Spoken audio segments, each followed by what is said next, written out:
Hello, this is Bob Pandolfo, and I'm going to go over some handicapping angles here.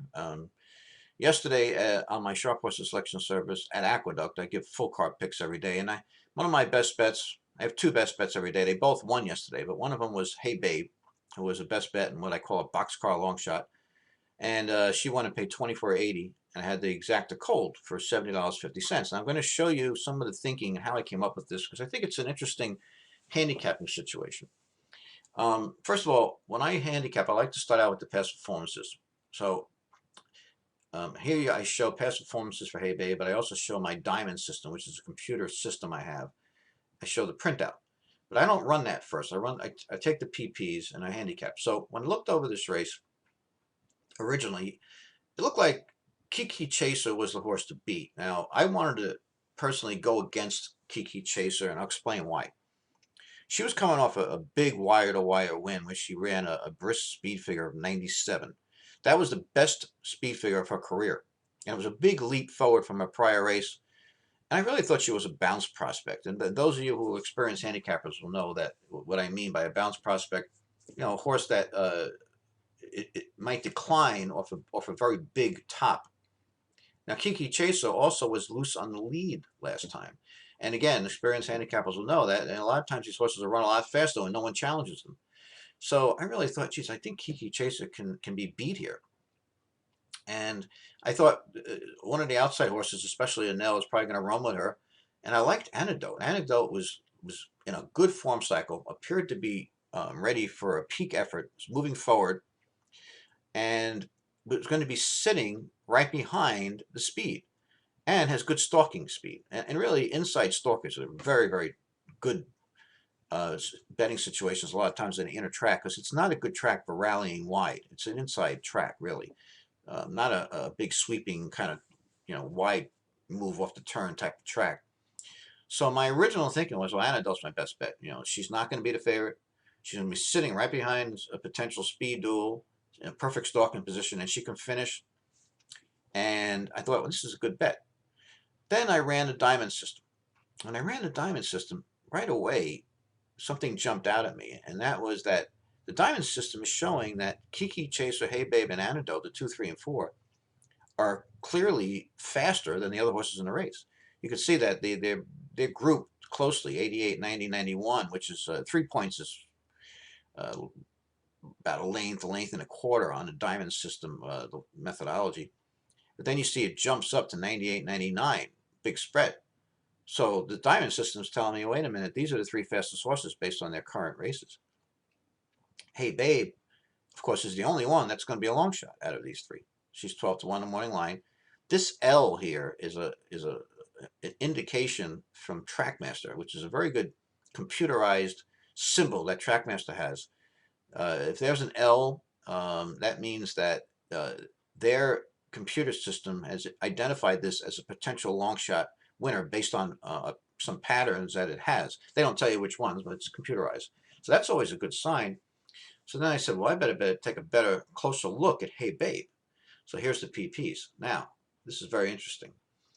First of all, when I looked at Hey Babe, the first thing that jumped out at me is that, I had kind of dismissed her a little bit because she had lost by 24 lengths her first time on the inner track. So I thought, well, maybe she doesn't like the inner track. But, something could have went wrong that race. She was racing in open company. The pace was pretty quick. She was stalking and she tired. The winner, Zero Yield, won easily and came back to repeat against tougher. So that was a tougher field than she's facing today. She was taking a drop, which I'll talk about in a minute.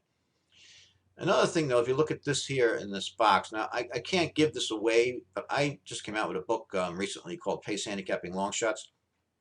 And in that book, there's a lot of long shot angles, one of which is a key angle, the pace shape method. And it's a great long shot angle. That's the principal long shot angle in the book. And anybody who has that book and looks at this will know that this horse, Hey Babe, fit that method that I show in the book. And it's a dynamite long shot method. Believe me, I've hit a lot of long shots using this method. So it had that going for it. It fits that, my long shot method. But then I go back and I say, okay, let me look at this race that the diamond system picked this race to rate it off, the 11:29 race. Well, this was a very good race, obviously. I mean, she's dueling for the lead. She finished second.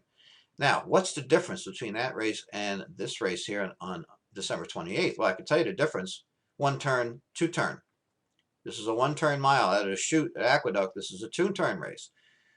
And then I said, oh, yes, hey, babe, she prefers one turn. She's in the 6 furlongs today on this particular, race on Thursday. I go back and say, let me see what she did at 6 furlongs last time she raced. Well, lifetime top, 93, big win. If you look up here, highest speed figure of her career at 6 furlongs. The last time she raced at 6 furlongs. Now, it was on turf, but she likes turf. She likes dirt. I mean, she's a versatile horse. She doesn't have just like a turf pedigree or anything like that. So obviously she's a one-turn mare. That's what she prefers. So now we have a better excuse for the two-turn race. She's back to one turn. If you look at her one-turn races, they're good. Her two-turn races aren't good. Look at her. Look at her mile and 16th on turf here. She finishes 7th, loses by 12 lengths.